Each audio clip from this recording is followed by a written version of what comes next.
नमस्ते। आज के लेक्चर में हम बात करेंगे राजस्थान के भौतिक विभाग के बारे में। राजस्थान का जो भौतिक स्वरूप है यह भूगर्भिक इतिहास में होने वाली आंतरिक शक्तियों तथा जलवायु से नियंत्रित बाहरी शक्तियों द्वारा उत्पन्न क्रिया का ही परिणाम है। राज्य के मध्य में उत्तर पूर्व से दक्षिण पश्चिम तक अरावली पर्वतमाला फैली हुई है। राज्य के मध्य में उत्तर पूर्व से दक्षिण पश्चिम की ओर अरावली पर्वतमाला फैली हुई है। यह अरावली पर्वतमाला राज्य को दो असमान भागों में विभक्त करती है। इसके एक ओर यानी कि पश्चिम की ओर है विस्तृत मरुभूमि। अरावली पर्वतमाला जो है इसके पश्चिम की ओर विस्तृत मरुभूमि है तथा पूर्व की ओर है गंगा यमुना द्वारा निर्मित मैदान और दक्षिणी पठारी भाग। अरावली पर्वतमाला के पश्चिम की ओर है विस्तृत मरुभूमि तथा पूर्व की ओर है गंगा यमुना द्वारा निर्मित मैदान व दक्षिण में पठारी भूभाग। राजस्थान के भौतिक विभागों को 4 भागों में बांटा गया है। सबसे पहला है पश्चिमी मरुस्थलीय प्रदेश, सेकंड अरावली पर्वतीय प्रदेश, थर्ड पूर्वी मैदानी प्रदेश और फोर्थ है दक्षिण पूर्वी पठारी प्रदेश। इसे हम मानचित्र में देखें। राजस्थान के जो भौतिक विभाग है इसे 4 भागों में बांटा गया है। सबसे पहला जो क्षेत्र है वह पश्चिमी मरुस्थलीय प्रदेश। इसके बाद ये जो सेकंड क्षेत्र है यह है अरावली पर्वतीय प्रदेश। तीसरा क्षेत्र है पूर्वी मैदानी प्रदेश और चौथा क्षेत्र है यह है दक्षिण पूर्वी पठारी प्रदेश। तो आज हम बात करेंगे पश्चिमी मरुस्थलीय प्रदेश के बारे में। पश्चिमी मरुस्थलीय जो प्रदेश है यह अरावली पर्वत श्रेणी के पश्चिम का क्षेत्र है। पश्चिमी मरुस्थलीय प्रदेश जो है यह अरावली जो पर्वत श्रेणी है इसके पश्चिम में स्थित क्षेत्र है। पश्चिमी मरुस्थलीय जो प्रदेश है यह टेथिस सागर का अवशेष है। प्रारंभ में पृथ्वी पर स्थित जो महाद्वीप थे यह एक साथ जुड़े हुए थे जिसे नाम दिया गया पेंजिया। इस पेंजिया के चारों ओर विशाल महासागर था जिसे कहा गया पैंथालासा। बाद में पेंजिया का 2 भागों में विभाजन हो जाता है।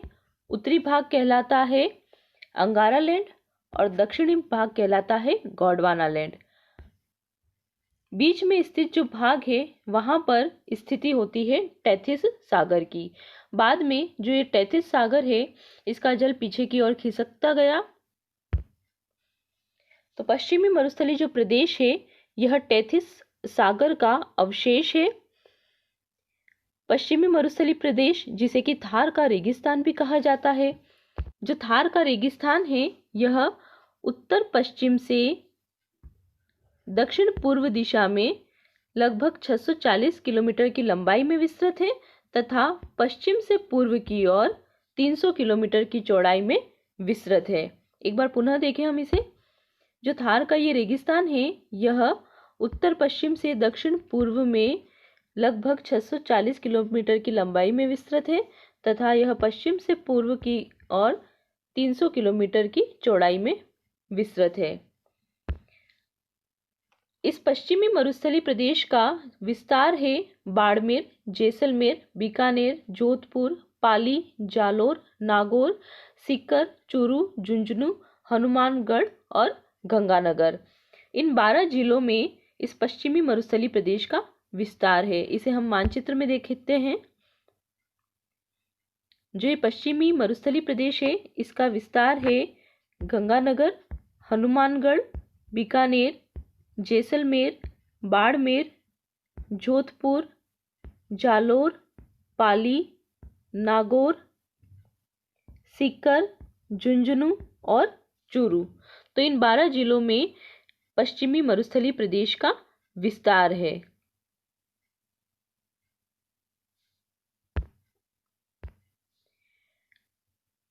यह प्रदेश राजस्थान के कुल क्षेत्रफल का 61.11% भाग रखता है। पश्चिमी मरुस्थलीय जो प्रदेश है यह राजस्थान के कुल क्षेत्रफल के 61.11% भाग पर फैला हुआ है और यहाँ पर राजस्थान की कुल जनसंख्या का लगभग 40% भाग निवास करता है। इस क्षेत्र में राजस्थान की कुल जनसंख्या का लगभग 40% भाग निवास करता है। थार का जो मरुस्थल है, यह जो पश्चिमी मरुस्थलीय प्रदेश है, यह विश्व में सर्वाधिक जनसंख्या और जैव विविधता वाला मरुस्थल है। विश्व के जितने भी मरुस्थल है उन सभी मरुस्थल में थार का जो मरुस्थल है यह सर्वाधिक जनसंख्या और जैव विविधता वाला मरुस्थल है। इस प्रदेश का जो सामान्य ढाल है यह पूर्व से पश्चिम तथा उत्तर से दक्षिण की ओर है। इस प्रदेश का सामान्य ढाल पूर्व से पश्चिम तथा उत्तर से दक्षिण की ओर है। इस तरह से इसका ढाल हुआ उत्तर पूर्व से दक्षिण पश्चिम की ओर। इसका ढाल हुआ उत्तर पूर्व से दक्षिण पश्चिम की ओर। 25 सेंटीमीटर की समवर्षा रेखा पश्चिमी मरुस्थलीय क्षेत्र को दो भागों में विभक्त करती है। 25 सेंटीमीटर की जो समवर्षा रेखा है यह पश्चिमी मरुस्थलीय क्षेत्र को दो भागों में बांटती है। पहला भाग कहलाता है रेतीला शुष्क मैदान और दूसरा भाग है अर्ध शुष्क मैदान। रेतीला शुष्क मैदान जो है इसके पुनः दो भाग हो जाते हैं। फर्स्ट है बालू का स्तूप युक्त क्षेत्र और दूसरा है बालू का स्तूप मुक्त क्षेत्र, जहां पर बालू का स्तूप नहीं पाए जाते हैं वो वाला क्षेत्र। अर्ध शुष्क जो मैदान है इसके भी पुनः 4 भाग हो जाते हैं। पहला भाग जो है वह है लूनी नदी बेसिन वाला क्षेत्र, दूसरा भाग है नागौर की उच्च भूमि वाला क्षेत्र, तीसरा भाग है शेखावटी का अंतः प्रवाही क्षेत्र और फोर्थ है घग्गर प्रदेश। सबसे पहले बात करते हैं हम रेतीला शुष्क मैदान के बारे में। रेतीला शुष्क मैदान जो है वह 25 सेंटीमीटर की जो समवर्षा रेखा है उसके पश्चिम में स्थित है। यह शुष्क मरुस्थलीय प्रदेश है और 25 सेंटीमीटर की जो समवर्षा रेखा है यह है 25 सेंटीमीटर की समवर्षा रेखा। इसके पश्चिम में स्थित प्रदेश है रेतीला शुष्क मैदान। इसके अंतर्गत आते हैं बाड़मेर, जैसलमेर, बीकानेर, जोधपुर और चूरू जिलों का पश्चिमी भाग। ये इसके अंतर्गत सम्मिलित किए जाते हैं। ये जो शुष्क मरुस्थल है इसके पुनः दो भाग हो जाते हैं। इसे पुनः दो भागों में विभक्त किया गया है। पहला भाग है बालू का स्तूप युक्त क्षेत्र और दूसरा भाग है बालू का स्तूप मुक्त क्षेत्र। फर्स्ट भाग है इसका बालू का स्तूप युक्त क्षेत्र। बालू का स्तूप युक्त जो क्षेत्र है वहां पर हमें निम्न प्रकार के बालू का स्तूप दिखाई देते हैं। सबसे पहला है अनुप्रस्थ बालू का स्तूप। अनुप्रस्थ बालू का स्तूप वो बालू का स्तूप है जो कि पवन की दिशा के समकोण पर बनते हैं। जो बालू का स्तूप जो है सैंड ड्यून्स जो है वह बनते हैं पवन की दिशा के समकोण पर। पवन की जो दिशा है उसके समकोण पर जो बालू का स्तूप बनते हैं वह कहलाते हैं अनुप्रस्थ बालू का स्तूप। ये राजस्थान में रावतसर, सूरतगढ़ तथा बीकानेर, चूरू और झुंझुनू में देखे जाते हैं। नेक्स्ट है अनुदैर्ध्य बालू का स्तूप या पवनानुवर्ती बालू का स्तूप। वायु की दिशा के समानांतर बनने वाले जो बालू का स्तूप है वह कहलाते हैं अनुदैर्ध्य बालू का स्तूप या पवनानुवर्ती बालू का स्तूप। पवन की दिशा के समानांतर बनने वाले बालू का स्तूप कहलाते हैं अनुदैर्ध्य बालू का स्तूप। इनका क्षेत्र है जैसलमेर, जोधपुर और बाड़मेर। नेक्स्ट है बरखान। अर्धचंद्राकार आकृति में बनने वाले जो बालू का स्तूप है वह कहलाते हैं बरखान। नेक्स्ट जो बालू का स्तूप है वह है श्रबकापिस स्तूप। ये जो बालू का स्तूप है यह छोटी छोटी झाड़ियों और घास के ढेर के पास में बनते हैं। अगला जो है वह है तारा बालू का स्तूप। तारे की आकृति के समान बनने वाले जो स्तूप है वह कहलाते हैं तारा बालू का स्तूप। नेक्स्ट है लूनेट। लवणीय गर्त के समीप बनने वाले स्तूप कहलाते हैं लूनेट। बालू का स्तूप युक्त क्षेत्र के बाद है बालू का स्तूप मुक्त क्षेत्र, जहां पर बालू का स्तूप नहीं पाए जाते हैं। बालू का स्तूप जो मुक्त क्षेत्र है वहां पर टर्शरी युग की अवसादी परतदार चट्टानें पाई जाती है। इन चट्टानों में चूना पत्थर की अधिकता है। ये प्रदेश बाड़मेर जैसलमेर का चट्टानी प्रदेश भी कहलाता है। जो बालू का स्तूप मुक्त क्षेत्र है यह बाड़मेर जैसलमेर का चट्टानी प्रदेश भी कहलाता है। इन अवसादी शेल समूह में भूगर्भिक जल का अच्छा भंडार पाया जाता है, जैसे कि लाठी सीरीज। लाठी सीरीज क्या है कि जैसलमेर में पोखरण से मोहनगढ़ तक पाकिस्तान की सीमा के सहारे विस्तृत एक भूगर्भीय जल की चौड़ी पट्टी है, जिसे कहा जाता है लाठी सीरीज। ये जो क्षेत्र है ये सेवण घास की प्रधानता वाला क्षेत्र है। यहाँ पर सेवण घास अत्यधिक मात्रा में पाई जाती है। तो लाठी जो सीरीज है ये क्षेत्र भूगर्भिक जल की चौड़ी पट्टी वाला क्षेत्र है, जो कि जैसलमेर में पोखरण से मोहनगढ़ तक पाकिस्तान की सीमा के सहारे फैला हुआ है।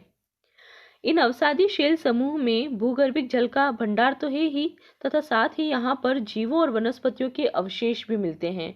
इसका उदाहरण है जैसलमेर में स्थित आकलवुड फॉसिल पार्क। यहाँ हम मानचित्र में देखें तो ये जो क्षेत्र है यह है बालू का स्तूप मुक्त प्रदेश। इस क्षेत्र को कहा जाता है बाड़मेर जैसलमेर का चट्टानी प्रदेश भी। बालू का स्तूप जो मुक्त क्षेत्र है इसे बाड़मेर जैसलमेर का चट्टानी प्रदेश भी कहा जाता है। नेक्स्ट है रेतीला शुष्क मैदान के बाद अर्ध शुष्क मरुस्थल।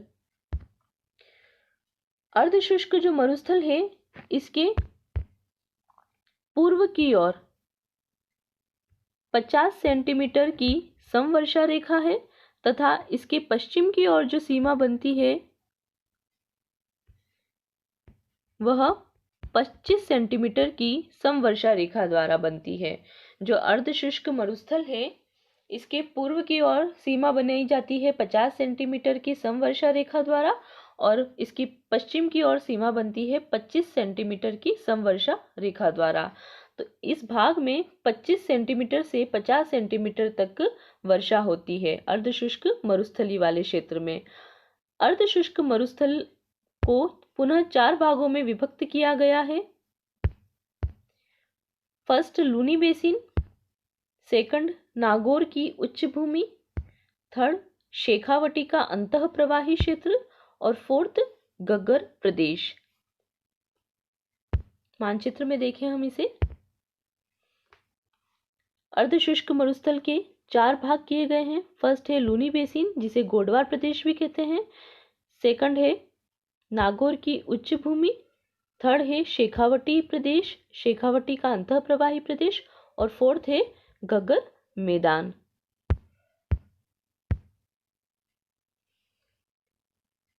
सबसे पहले फर्स्ट इसमें है लूनी बेसिन। लूनी बेसिन का निर्माण किया है लूनी तथा इसकी सहायक नदियों के द्वारा। लूनी बेसिन के अंतर्गत जालोर, पाली तथा बाड़मेर जिले आते हैं। लूनी बेसिन के अंतर्गत जालोर, पाली तथा बाड़मेर जिले आते हैं। लूनी बेसिन जो प्रदेश है इसे गोडवार प्रदेश भी कहा जाता है। नेक्स्ट है नागौर की उच्च भूमि। नागौर की उच्च भूमि जो है यह लूनी बेसिन के उत्तर में स्थित है तथा शेखावटी प्रदेश के दक्षिण में स्थित है। नागौर की उच्च भूमि जो है यह लूनी नदी जो बेसिन है उसके उत्तर में स्थित है तथा शेखावटी प्रदेश के दक्षिण में स्थित है। समुद्र तल से इस नागौर की उच्च भूमि की समुद्र तल से ऊंचाई है 300 से 500 मीटर। समुद्र तल से यह 300 से 500 मीटर की ऊंचाई पर स्थित है। इसकी उत्तरी सीमा पर शेखावटी का अंतः प्रवाही मैदानी क्षेत्र है।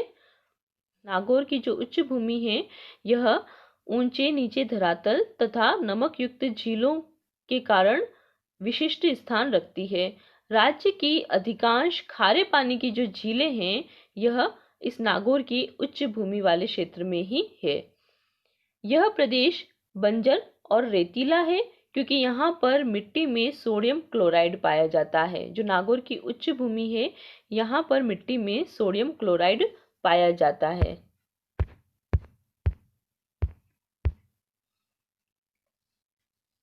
नेक्स्ट है शेखावटी का अंतः प्रवाही क्षेत्र।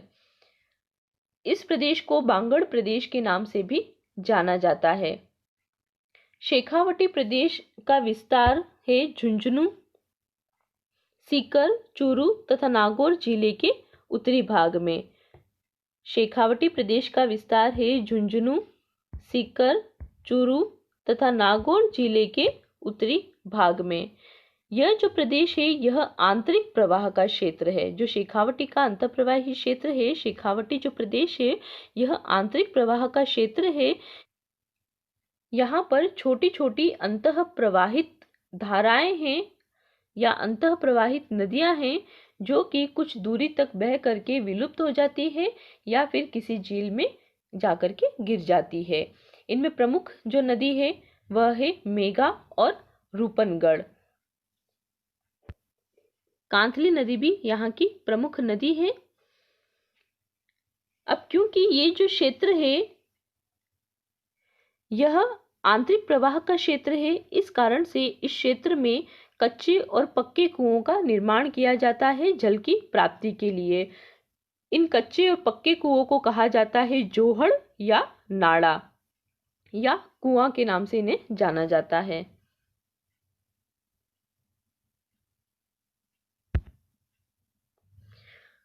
नेक्स्ट है घग्गर प्रदेश। यहाँ पर ये है घग्गर प्रदेश।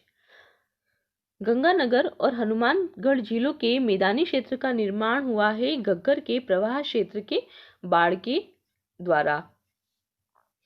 घग्गर प्रदेश जो है इसके अंतर्गत आते हैं गंगानगर और हनुमानगढ़ झीलें।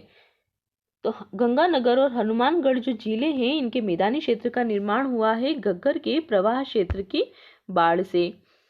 घग्गर नदी के पाट को, घग्गर नदी के तल को हनुमानगढ़ के पास कहा जाता है नाली। घग्गर नदी के पाट को हनुमानगढ़ के पास कहा जाता है नाली। ये जो संपूर्ण क्षेत्र है यह एक समतल मैदानी क्षेत्र है तथा यहाँ पर सिंचाई की सुविधाओं का विस्तार हुआ है, जिस कारण से ये जो प्रदेश है यह राज्य का प्रमुख उत्पादक प्रदेश बना है। कृषि की दृष्टि से संपन्न होने के कारण, क्योंकि यहाँ पर सिंचाई सुविधाओं का विस्तार हुआ है, जिस कारण से यह प्रदेश राज्य का प्रमुख उत्पादक प्रदेश बना है। धन्यवाद।